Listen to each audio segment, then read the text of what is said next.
Ano manay? Tapahin? O, ayan ngayon manay. Maganda yung pantapa manay.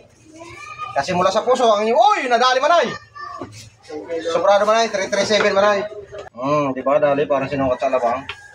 So, mag-i-stress naman tayo ng tapa manay. No? Dire-diretso lang manay? Ganito? So, mga katatad, ganito ang gusto ni manay, dire-diretso lang. Kaya tara, let's see mga katatad. I-slice na natin yung dire-diretso. O, yan manay o. Gusto niya makita mga katatad malapitan? Tara, let's see. Oh, diba, tama lang yan. Sabi ko siya manay, tama lang yan eh.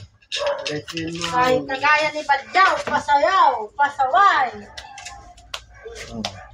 Yan, ganun lang tamang pag-slice yan. Didiinan nyo lang dito na hindi gumalaw. Yung kaya dinidiinan natin ito para hindi gumalaw. Para yung ating kutsilyo dumudulas lang doon sa ilalim. Kasi pag doon talaga sa ilalim, dumudulas lang talaga yan. Basta dito man yung medyo makapal pa. Parang ganun, no? Oh. Diba, kaganda. Sino ba masusunod man? Ikaw o ako? Ako. Ito nag-iiyaw. Ayan si Sulit kasi, no? Kailangan tayo masunod, wag si Suki.